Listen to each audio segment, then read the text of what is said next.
18 ladies. L18 sorry, நீ கேட்ட மாதிரி இருக்க இல்லையா? பரவாயில்ல, 36 கேள்வி வந்துருச்சு. 18னா 36. அஸ்ஸலாமு அலைக்கும் வரஹ்மத்துல்லாஹி வபரகாத்துஹு. என் பேர் ஃபாத்திமா, கோடமாகத்துல இருந்து வர்றேன். அல்லாஹ்வின் பேர்ல குர்பானி கொடுக்கறோம். அத நபி ஸல்லல்லாஹு அலைஹி வஸல்லம் அவர்களுக்கு அந்த நன்மை போய் சேரணும்னு ஆசைப்படுறோம். அது அப்படி போய் செல்லுமா? குர்பானி கொடுத்து ரசூலுல்லாஹ்வுக்கு நன்மை சேருமான்னு இருக்கீங்களோ? நல்ல கேள்விதான். அதாவது ரசூல் ஸல்லல்லாஹு அலைஹி வஸல்லம் மீது கொண்ட முஹப்பத்தின் காரணமாக நம்ம ஒரு குர்பானியை கொடுத்து இந்த நன்மையை ரசூல் ஸல்லல்லாஹு அலைஹி வஸல்லம் நம்ம சேர்த்து வைக்குவோம் அப்படின்னு ஆசைப்பட்டு அப்படி செய்யலாமா? குர்பானி அல்லாஹ்வுக்கு தான், நன்மையை தான் ரசூலுல்லாஹ்வுக்கு சேர்க்கறாங்க. ரசூலுல்லாஹ்வுக்கு குர்பானி கொடுக்கல, அதுக்கு தான் இந்த வார்த்தை சொல்லி கேட்கறாங்க.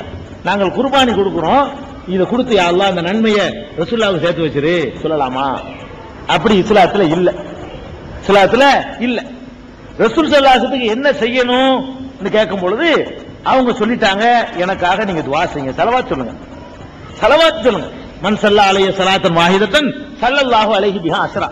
யார் ஒருத்தர் என் மீது ஒரு தடவை ஸலவாத் சொல்கிறாரோ அவருக்கு 10 முறை அல்லாஹ் அருள் புரிகிறான். நீங்க ரசூல் ஸல்லல்லாஹு அலைஹி வஸல்லத்துக்கு நன்மை சேர்க்க விரும்புனீங்கன்னா அல்லாஹும்ம ஸல்லி அலா முஹம்மதின் வ அலா ஆலி முஹம்மதின் கமா ஸல்லைத அலா இப்ராஹீம வ அலா ஆலி இப்ராஹீம் இன்னக ஹமீதுல் மஜீதுன்னு சொல்லி தொழுகையில கேட்கறீங்கல்ல, தொழுகைக்கு வெளியே கேளுங்க, நிற்கும் போது கேளுங்க, படுக்கும் போது கேளுங்க, ரெஸ்ட் இருக்கும் போது கேளுங்க. அந்த மாதிரி அவர்கள் மீது உள்ள முகப்பத்தை நீங்க வெளிப்படுத்தணுமே தவிர குர்பானி கொடுத்து நன்மையை சேர்த்து வைக்கக்கூடிய முறையை ரசூல் ஸல்லல்லாஹு அலைஹி வஸல்லம் நம்ம கற்று தரவே இல்லை. எந்த ஒரு சஹாபியும் நம்மளை விட ரசூல் ஸல்லல்லாஹு அலைஹி வஸல்லம் மீது அதிகமான முகப்பத்து வச்சவர்கள் சஹாபாக்கள். எந்த ஒரு சஹாபியும் ரசூல் ஸல்லல்லாஹு அலைஹி வஸல்லம் மௌத்துக்கு பிறகு ரசூலுல்லாஹ்வுக்கு வேண்டி குர்பானி கொடுக்கல. அந்த பானை ரசூல் அப்படி கற்றுக் கொடுத்திருந்தா அதை செஞ்சிருப்பாங்க. அதனால அது பிதஅத், மார்க்கத்தில் இல்லாதது, ரசூல் ஸல்லல்லாஹு அலைஹி வஸல்லம் கற்று தராதது. இன்னும் சொல்ல போனா உங்களுக்காக ரசூலுல்லாஹ் கொடுத்திருக்காங்க. என்ன நடந்திருக்கு ஹதீஸ்ல பாக்குறோம். ரசூல் ஸல்லல்லாஹு அலைஹி வஸல்லம் 2 ஆட்டை அறுக்குறாங்க. 2 ஆட்டை அறுத்துட்டு ஒண்ணு என்ன செஞ்சிட்டாங்க, இது எனக்கும் என் குடும்பத்தாருக்குமாக அறுத்து விட்டேன். இன்னொரு ஆட்டை இது என் உம்மத்தில் யாரெல்லாம் குர்பானி கொடுக்காமல் இருக்கிறார்களோ அவங்களுக்கெல்லாம் அல்லாஹ் கொடுத்துருன்னு சொல்லிட்டு நினைச்சிட்டேன், அறுத்துட்டேன்ட்டாங்க.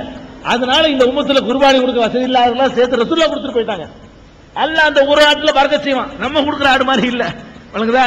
ரசூல் ஸல்லல்லாஹு அலைஹி வஸல்லம் கொடுத்த அந்த ஒரு ஆட்டுடைய பங்கு வச்சா கூட நம்ம கொடுக்குற பங்கை விட அதிகமாக கிடைக்கும், அல்லாஹ் அதிகமாக தருவான். அந்த மாதிரி தான் ஹதீஸ்ல பார்த்திருக்கமே தவிர ரசூலுல்லாஹ்வுக்காக மத்தவங்க குர்பானி கொடுத்த மாதிரி நம்ம என்ன செய்யல, பார்க்கல, ஆதாரம் இல்ல. அது பிதஅத், அப்படி செய்யக்கூடாது.